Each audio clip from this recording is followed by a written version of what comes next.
Mga idol, share ko lang paano ko in-edit yan.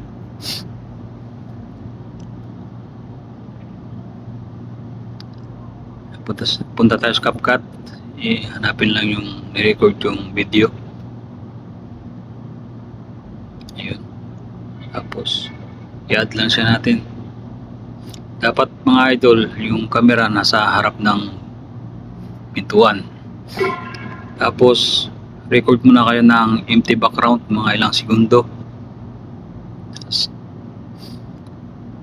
Tapos, yan, harap kayo sa camera, sa pinakamalapit sa harap ng camera para medyo malaki kayo tingnan.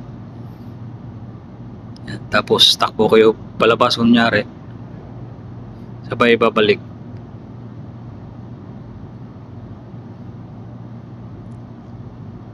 Yan.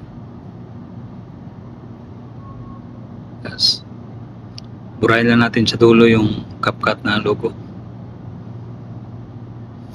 Balik na tayo sa unahan, sa empty background mga idol. Tapos i-highlight lang yung video na split, yung nasa unahan. Yan. Hanapin naman natin yung overlay mga idol. Yan. Bababa ngayon yung naka-highlight.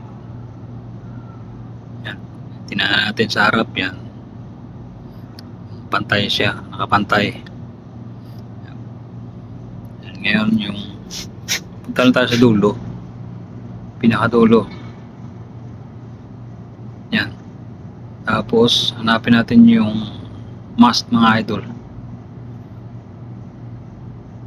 Imamask natin yan. Mask. Ayan. Tapos yung rectangle. Ayan. Ayan. Huwag muna natin galawin yan mga idol. Pindutin natin yung invert. Huwag nyo kalimutan, pindutin yung invert. Yan. Tapos i-adjust na natin yan, yung square. Yung nasa taas na arrow, yan yung pahaba. Yung sa gilid, yan yung palapad mga idol. Ipantay lang natin siya sa pintuan.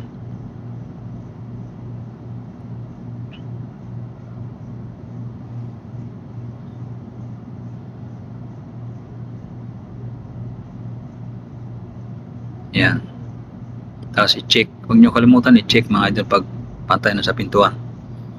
I-check natin siya. O, diba? Mukha na kayong higante. Parang apelyido ko lang yung higante. Buka natin. Kaso hindi makapasok yan mga idol. O diba? Hindi siya makapasok. Gagawin natin, yung bago pa lang siya hahakbang papasok,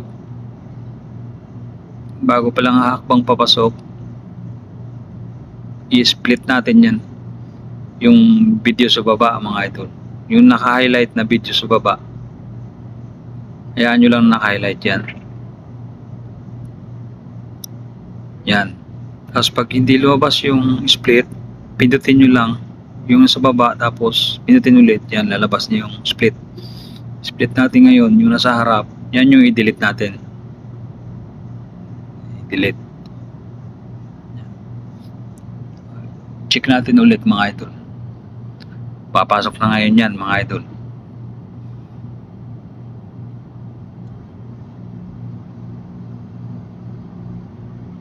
Diba? Magic. Kayo na bahala mag-delete yan sa dulo yung hindi kailangan mga idol.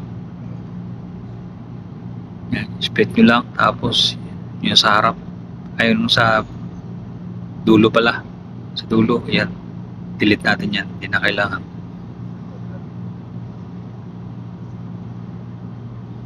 Yan, check natin ulit.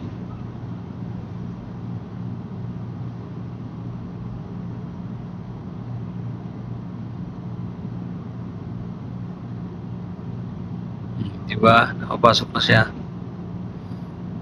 Isagad, okay na yan, isagad na natin yung dalawa, tapos i-export na mga idol.